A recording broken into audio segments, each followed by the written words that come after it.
अस्सलाम वालेकुम नाज़रीन, आपका मेज़बान सैयद अली रज़ा आपकी खिदमत में हाजिर है और आप देख रहे हैं डेली पाकिस्तान रंग।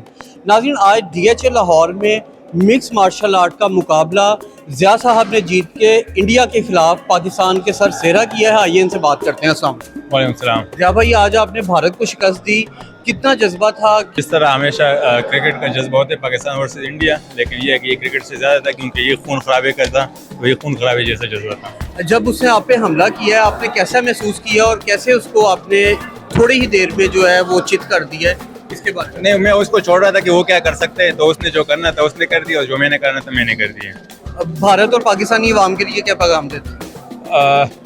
भारत के लिए तो मैं यही पैगाम देता हूँ कि मैं उनका बहुत ज़्यादा शुक्रगुजार हूँ, भारत कंडारी का, कि वो बॉर्डर क्रॉस करके आए पाकिस्तान, वेलकम करिए। मेरे सारे फैमिलीज़ ने भी उसको बहुत वेलकम किया और उनकी अम्मा की मैं बहुत ज़्यादा शुक्रगुजार हूँ कि उन्होंने मेरी मिठाई भेजी, गिफ्ट भेजे और बहुत ज़्यादा लव मैं भेजता हूँ अपनी तरफ से उनके लिए, भारत के लिए।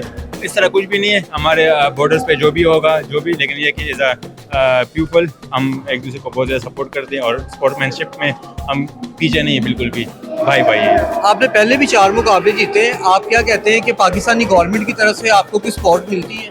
नहीं, पाकिस्तानी गवर्नमेंट की तरफ से मुझे कोई सपोर्ट नहीं मिली और उम्मीद करता हूँ कि अभी इंशाल्लाह मुझे सपोर्ट करेंगे और एथलीट को करना भी चाहिए। असल में MMA भी इतना ज़्यादा नहीं था, यहाँ पे दूसरे और भी जैसे कि क्रिकेट वगैरह उनकी स्पोर्ट ज़्यादा है, लेकिन ये है कि मेरे ख्याल में इस फाइट के बाद, ये इंडिया के अगेंस्ट एक बहुत बड़ी विन के बाद वो सपोर्ट करें हमें और मैं यही उम्मीद करता हूँ।